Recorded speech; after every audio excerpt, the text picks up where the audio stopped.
Live Jharkhand breaking स्वागत करता है अपने दर्शकों का।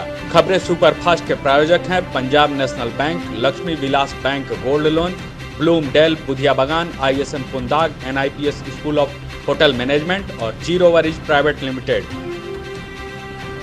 विशाखापट्टनम की एक रासायनिक फैक्ट्री में गैस रिसाव, अब तक आधा दर्जन से अधिक लोगों की मौत, 200 लोगों को अस्पताल में कराया गया भर्ती।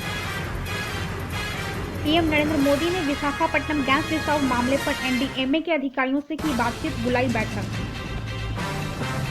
आंध्र प्रदेश के CM YS जगन मोहन रेड्डी अब से कुछ देर बाद किंग जॉर्ज अस्पताल जाएंगे, जहां प्रभावित लोगों से करेंगे मुलाकात। राष्ट्रपति रामनाथ कोविंद समेत कई नेताओं ने बुद्ध पूर्णिमा पर राष्ट्र के लोगों को दी शुभकामनाएं। पीएम नरेंद्र मोदी ने बुद्ध पूर्णिमा के दिन किया राष्ट्र को संबोधित, कहा आप अपने परिवार वालों का रखें ख्याल। अपने संदेश में प्रधानमंत्री ने भगवान गौतम बुद्ध के दिखाए रास्ते पर चलने का किया आह्वान। पेट्रोल डीजल की बढ़ी कीमतों पर कांग्रेस पार्टी का आरोप, देश की जनता की गाढ़ी कमाई को लूटना आर्थिक अपराध। झारखंड सरकार ने बाहर फंसे लोगों की सुविधा को लेकर ई-पास सुविधा शुरू की, हर जिलों के WhatsApp नंबर दिए गए। झारखंड के DGP MP राव की मां वेंटिलेटर पर, सड़क मार्ग से विजयवाड़ा के लिए रवाना।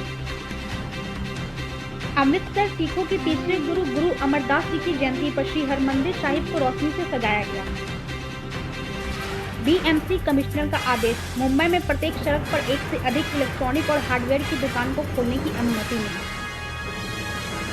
अमेरिकी राष्ट्रपति डोनाल्ड ट्रंप ने कहा कोरोना वायरस हमला पर्ल हार्बर 9/11 से भी अधिक बुरा है। झारखंड सरकार ने निजी अस्पताल के संचालकों को दिया OPD खोलने का निर्देश, नहीं खोलने पर होगी कार्रवाई। झारखंड में कोरोना संक्रमित लोगों की संख्या बढ़कर 127 हुई, अभी भी राज्य में सबसे अधिक मामले।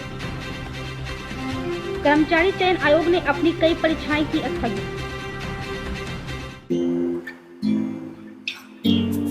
हर घर चुपचाप से ये कहता है, अच्छा लगता है जब सब कोई अंदर रहता है, अच्छा लगता है जब सब कोई अंदर रहता है। Stay home, stay safe, Asian paints.